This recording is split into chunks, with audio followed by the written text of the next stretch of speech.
with the loss, do you think that you've got an argument still to be a playoff team? Yeah, absolutely. I mean, we just went down to the wire with one of the top teams in the country. We play in one of the toughest leagues. I think we've had a lot of conference wins in our league. We played really good in November. I mean, we were obviously 3-1 in November. I've been in multiple FCS leagues now, and this one is by far, better than the ones that I coached in previously. So, I just, for the kids and for our program, I pray that the Big Sky fights for us to be in there as one of the top 4 teams to go there, because I believe that our football team will go to the playoffs and make a run. Coach, what was the difference today?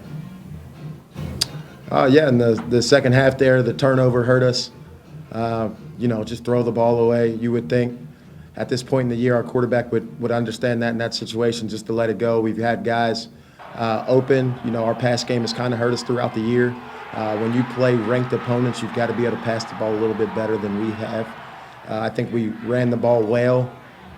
We did a really good job on defense, just a couple busts there that, when you're playing a great offense and, a great offensive mind, they're gonna pick you apart at some point.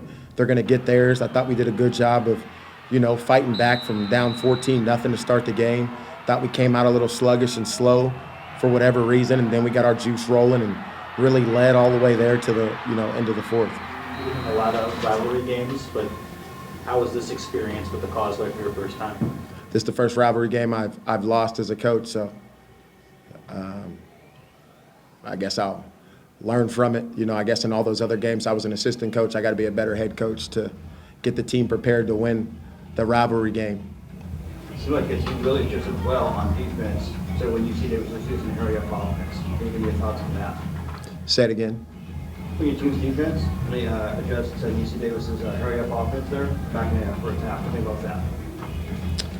Yeah, I thought early they got us with some tempo stuff, and then our defense just adjusted, just lined up, communicated, read their keys, played with great eyes, and made plays. Like I said, the stuff that they got us on was really schemed up, really good offensive scheme football that they got us in certain looks, and then they hit us on that. But as far as, base offense, I thought our defense did a really good job of stopping their base offense. What do you think Jamar added, just bringing him into the fold, rivalry setting like this, what he added to your offense today?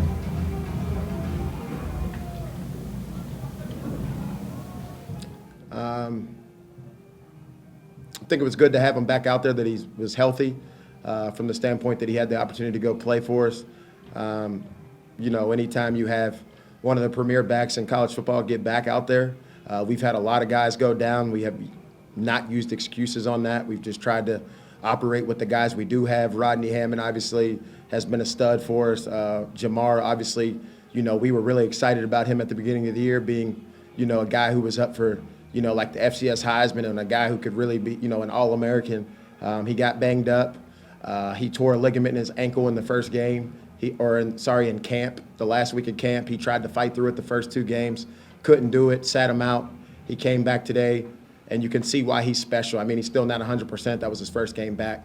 At about 90% what he looks like. I mean, he's a guy I think has, next level potential for sure. Coach, what's going through your head right now? I mean, loss is always going to feel bad, but at the end of the day, it's a game. I mean, someone's got to lose, you know what I'm saying? We ended up just not performing as best as we could, and they took advantage of, where we had weak spots.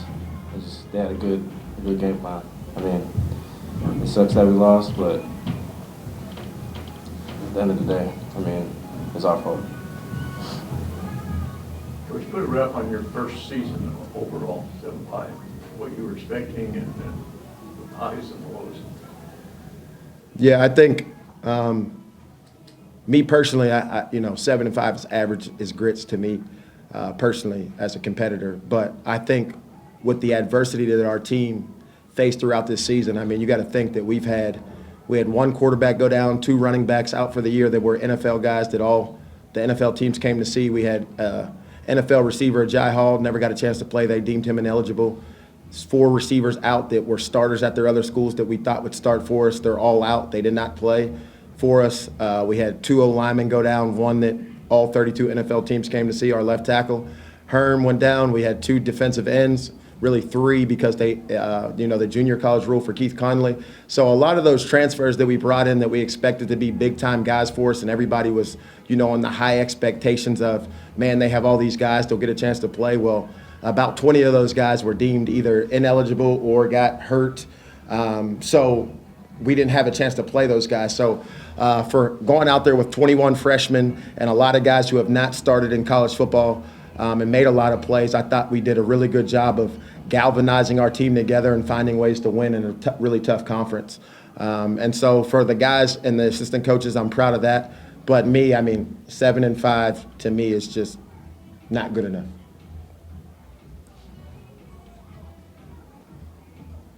Anything else? Thanks, Coach. Thank you. Appreciate it.